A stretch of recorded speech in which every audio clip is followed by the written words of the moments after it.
काय झालं महाराज, आता कीर्तनाला चाललो होतो, एक जणाने हात केला, आम्ही गाडी थांबवली, ते गाडीत येऊन बसले आणि मला विचारायला लागले, म्हणजे महाराज तुम्ही काय करतात? म्हटलं मी कीर्तन करतो. मग तुम्ही कीर्तनाचारी? माग गायक बसलेले होते, एक वादक होते, वादकाला विचारलं महाराज तुम्ही काय करतात? ते म्हणे मी पखवाज वाजवतो. मग तुम्ही मृदंगाचारी? मग त्या पखवाजाने विचारलं काका तुम्ही काय करतात? ते म्हणे भांडणाचारी. म्हटलं कस काय?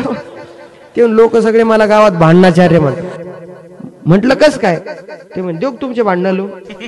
म्हटलं आमचे काय भांडणं लावू नका, कीर्तन होऊन द्या, मग द्या भांडणं लावू. समोरून एक जोडी येत होती, मी सहज म्हटलं काका यांचे द्या बरं भांडणं लावू.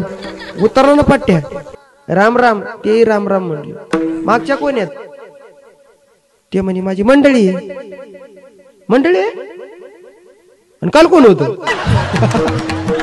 लागले का? अवघडे महाराज अशी लोक.